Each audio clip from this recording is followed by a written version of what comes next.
मैत्रिणींनो, तुमचं माझ्या चॅनलवर स्वागत आहे। आज आपण पुरीची रेसिपी बघूया। चला तर बघूया पुरी कशी बनवायची ते। तर पुरीसाठी मी काय काय साहित्य घेतलं इथे बघा।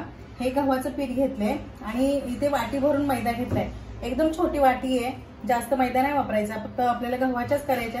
एकदम छोटी वाटीमध्ये मैदा घेतलाय मी आणि इथे चमचा भरून साखर घेतली आणि हे मीठ घेतलंय।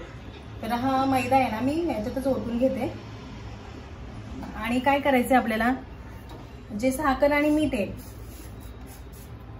ते थोडंसं विरघळवायचंय।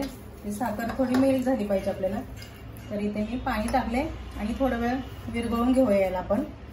तोपर्यंत काय करायचं, हे विरघळेल तोपर्यंत काय करायचं आपल्याला, इथे मी छोट्या पातेल्यामध्ये 2 चमचे तेल गरम करायला ठेवलेले आहे आणि गरम केलेले आहे आणि थोडंसं थंड करायचं आपल्याला। हे गरम करून मी थोडंसं थंड केले आणि एकदम कोमट पाहिजे अशाच, म्हणजे असं कोमट असतानाच आपल्याला पिठावरती टाकायचं आहे। तर हे तेल आहे ना मी असं पिठावरती टाकून घेते। ते बघा एकदम म्हणजे थंड झालेलं, एकदम कोमट आहे, असं म्हणजे गरम नाहीये। तर हे तेल मी टाकून घेतलंय आणि आता आपण साखर आणि मीठ व्यवस्थित विरघळून घेऊया। आता हे मी विरघळून घेते, साखर आणि मीठ हे व्यवस्थित मी विरघळून घेतले। आता आपण पीठ मळून घेऊया।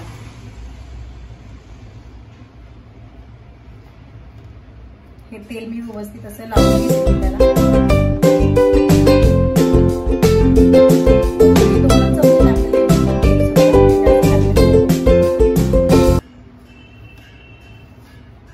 आणि आता या पिठाचा आपल्याला ना घट्टसर असा गोळा तयार करायचा आहे, पातळ नाही करायचंय।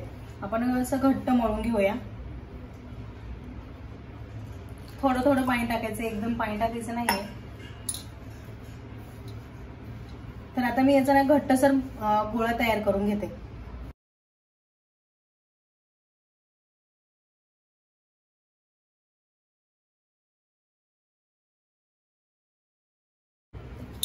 तर इथे बघू शकता तुम्ही, एकदम घट्टसर असा गोळा तयार झालेला आहे, एकदम घट्ट आहे। आता आपण 1 चमचा तेल टाकूया, थोडंसं मळून घेऊया व्यवस्थित। तेल टाकून मळून घेते।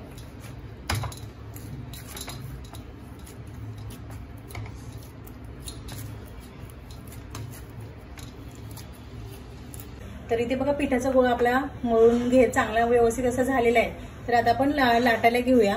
तर मी इथे ओट्यावरच लाटणार आहे। इथे ओटा मी स्वच्छ करून घेतलाय आणि ओट्यावरच मी लाटणार आहे। तर आपल्याला काय करायचं, असं छोटासा गोळा आधी घ्यायचा आहे, व्यवस्थित असं मळून घ्यायचं आहे या पद्धतीने। आणि मग आपल्याला ज्या साईजची पुरी करायची आहे त्या साईजचे असे गोळे तयार करून ठेवायचे।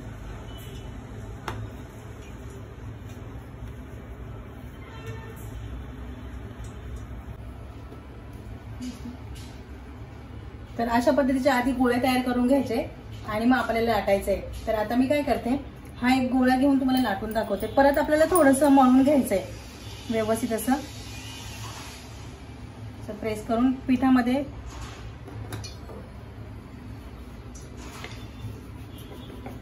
तुम्हाला ज्या साईजची पुरी करायची त्या साईजची तुम्ही लाटू शकता किंवा गोळे करू शकता। तर मला ह्या साईजची बस आहे। आता ह्या साईजची पुऱ्या मी अशा या पद्धतीने, जास्त जाड पण नाही आणि जास्त पातळ पण नाही, तर अशा पद्धतीचे आपल्याला पुऱ्या लाटून घ्यायच्या आहेत। तर मी आता ह्या पुऱ्या लाटून घेते आणि नंतर तळून घेते। आणि तसंच मी आता पुरे लाटता तेल सुद्धा गरम करायला ठेवलेले आहे।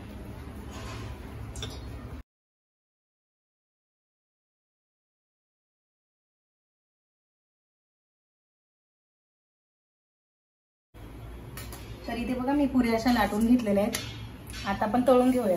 तेल गरम झालेलं आहे आपलं, आपण पुऱ्या तळून घेऊया आता।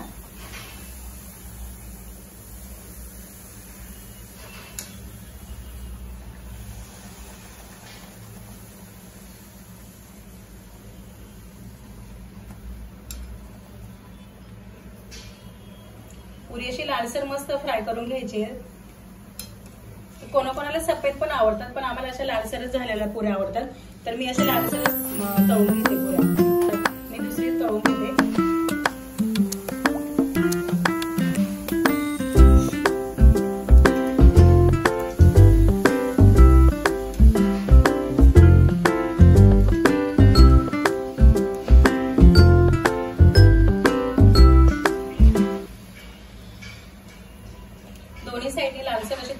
घ्यायचे आणि अशा पद्धतीने मी बाकीच्या सुद्धा पुऱ्या तळून घेते।